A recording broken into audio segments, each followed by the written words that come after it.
Programa Educare mais uma vez com você para tratar de assuntos sobre sociedade, cultura e hoje comportamento. Vamos falar sobre as boas maneiras para as crianças. Minha convidada hoje é Ana Maria Martins, que é consultora empresarial. Tudo bem, Ana? Tudo bem, agradeço o convite de vocês, é um prazer enorme estar aqui. Para mim também. Você pode participar do nosso programa mandando e-mail para programabc@netservicos.com.br e também pode nos seguir no @Programa Educare. Ana, muita gente fala que essa coisa de etiqueta é frescura, que isso é para quem é muito rico ou para quem vai participar de coisas muito cheias de frescura, mas não é bem assim não, Não é bem assim não. Se nós levarmos em consideração que antes de nós aprendermos o que etiqueta, quer seja etiqueta empresarial ou chamam também de profissional, nós temos que aprender primeiro as boas maneiras e isso a gente aprende verdadeiramente na infância, né? E depois que nós aprendermos as boas maneiras, nós temos que realmente aprender a ética, né? Se nós levarmos em consideração que ética, nós já nascemos com algum conhecimento, né? Ética é o conjunto de valores, é a formação do indivíduo.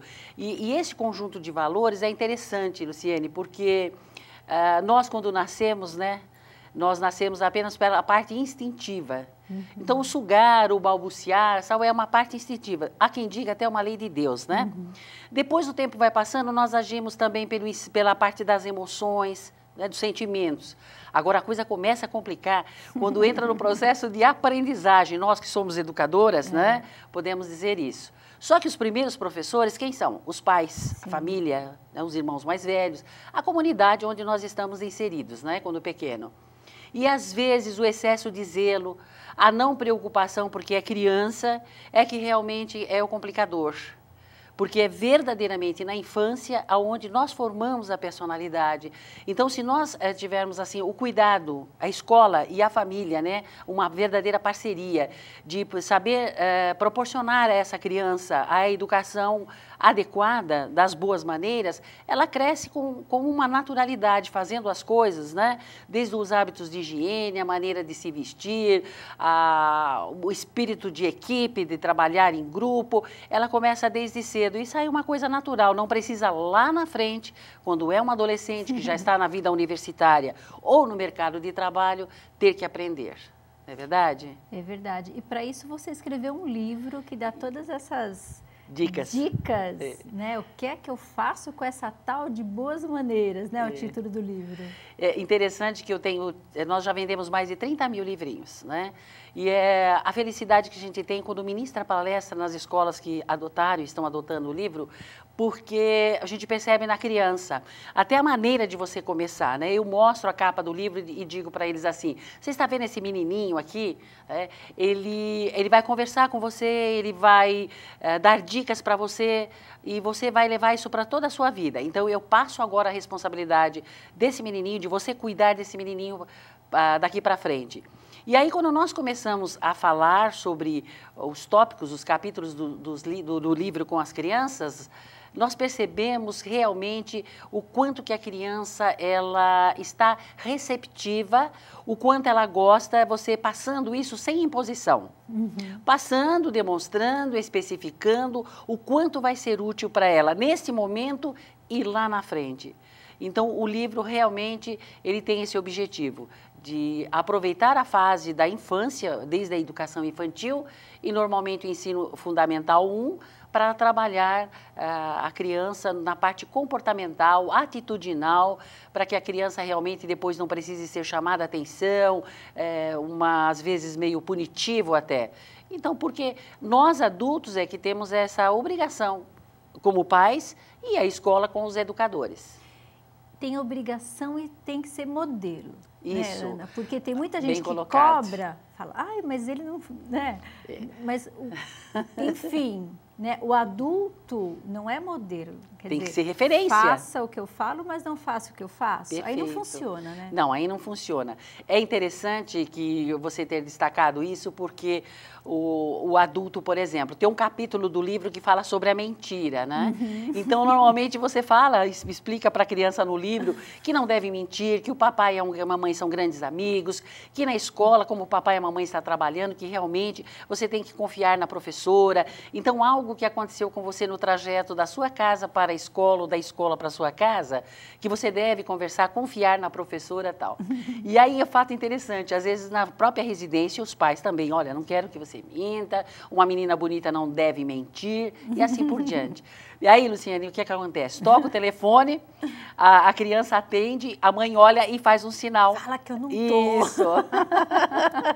E aí, como é que fica a criança? Mamãe falou para eu não mentir e agora eu atendi o telefone e ela não quer atender o telefone, né? E ela estimulou a mentira agora. E então, cobra isso cobra da criança, e fica né, complicado. Então, você tem razão. Nós, adultos, somos modelos, nós somos parâmetros, nós somos uma referência para as nossas crianças, né? Elas aprendem, os primeiros anos de aprendizagem é pela observação. Sim. A criança, você não precisa falar no início da aprendizagem. Só os seus gestos, o seu sorriso, a maneira que você está se alimentando, a maneira que você está se trajando, ou vestindo uma roupa, tirando uma roupa, escriturando, manipulando algo, os gestos, né? O teu autocontrole, tudo isso, o faz favor, com licença, as palavras mágicas, o adulto já está educando sem precisar uma aprendizagem como na escola, de leitura, de escrita, né? Hoje com a tecnologia também, né? Sim. Facilitando e às vezes até complicando, se não tomar cuidado, né? E essa questão de boas maneiras, Ana, independe de classe social, não é? Sim. Porque eu já passei dos 40, então a gente vem de uma outra educação. E o quanto antigamente, eu estou falando de 40 anos atrás, de 30 anos atrás, o quanto, independente assim, você respeitava o mais velho, você cumprimentava o mais velho, você tinha um respeito, independente da sua classe social. E hoje, eu tenho a impressão, não estou julgando, mas tenho a impressão de que isso é coisa para gente rica. Ou gente rica não precisa porque tem o poder. As pessoas deixam se levar, às vezes, pela classe social para falar: eu sou pobre, não preciso usar uma roupa assim, passadinha. Isso independe, a aparência independe, não é? Essa colocação não justifica, claro que não justifica. Agora, você frisou também uma coisa muito interessante. No passado, existiam assim, limites, regras, respeito maior entre o grupo familiar. E o tempo foi passando e as pessoas começaram a deixar a educação familiar mais flexível, mais maleável, algumas regras não existem mais. E se não tomarmos cuidado, a criança fala alto, a criança quer dominar, a criança fica manhosa. Então, o respeito deve existir na formação desde a criança, né? Às vezes desde o útero materno, né? Tem que ter esse carinho, essa atenção, esse respeito. Agora, nós precisamos também, porque a hora que a criança vai para a escola, esse equilíbrio que eu falei, escola e família, na educação da criança. E ressaltando a parte que você disse do poder aquisitivo, na parte econômica, não diz nada não. Nós temos a adoção do livro em escolas públicas, algumas escolas da periferia, inclusive, e que as crianças realmente estão sendo orientadas. Por isso ele não é etiqueta. Boas maneiras. Boas maneiras significa boa educação. E boa educação é você realmente ser um cidadão, é realmente você respeitar para ser respeitado, para você ser simpático, para você ser aceito em qualquer grupo, né? Essa é uma necessidade, quer seja no grupo religioso, a religião que qualquer uma que pertença, o grupo família, o grupo escola, o grupo profissional, acadêmico, que vai um dia para a universidade. Então, eu considero a criança como um grande edifício. E o edifício, a base, a estrutura, né, tem que ser muito firme. Se você tiver uma base bem firme, então o edifício maravilhoso, ele cresce, ele é bonito, ele tem aquela estabilidade, aquela segurança. Então, a criança, na infância, é aquele grande edifício. Por quê? Porque quando crescer, ela vai assumindo mais responsabilidades, vai assumindo mais ainda deveres na escola, na família, na sociedade. Então, é investir mesmo na infância, na criança, na aparência, na alimentação. Só para um detalhe, a hora da refeição, Luciane. A hora da refeição é uma hora sagrada. Qualquer que seja o alimento mais simples que tiver. O que o adulto às vezes faz ali junto com a criança? Fala de assuntos escabrosos, de assuntos tristes. Está com a TV ligada, vendo a televisão ligada naquele coisas momento. violentas. Isso, o rádio, né? A criança dispersa ali. Então, a hora da refeição é uma hora da família estar reunida. Ou então, quando um pai ou uma mãe chama atenção, faz uma advertência para a criança às vezes que quase chora, fica chateada. Então, isso deve ser evitado. Eu me lembro que quando eu cheguei aqui no estúdio, aí um componente de vocês aqui da produção falou, opa, e pegou o livrinho e falou, o adulto também precisa ler, brincou comigo. E eu disse, o adulto deve ler esse livro se ele tem uma criança em casa, para que juntos, né, eles possam seguir e crescer juntos, porque o adulto às vezes erra sem perceber que não teve está oportunidade, errando. Não tem informação, não foi esclarecido, não teve a formação para isso, né? Não foi orientado, não foi esclarecido e agora tem a chance e a oportunidade. Você falou da questão da refeição, né? O quanto é importante a família, como você disse, se reunir, sentar para comer, porque tem muitas famílias que cada um pega o prato e vai comer num lugar da casa, né? Essa questão do sentar e comer já é uma questão de boa maneira, né?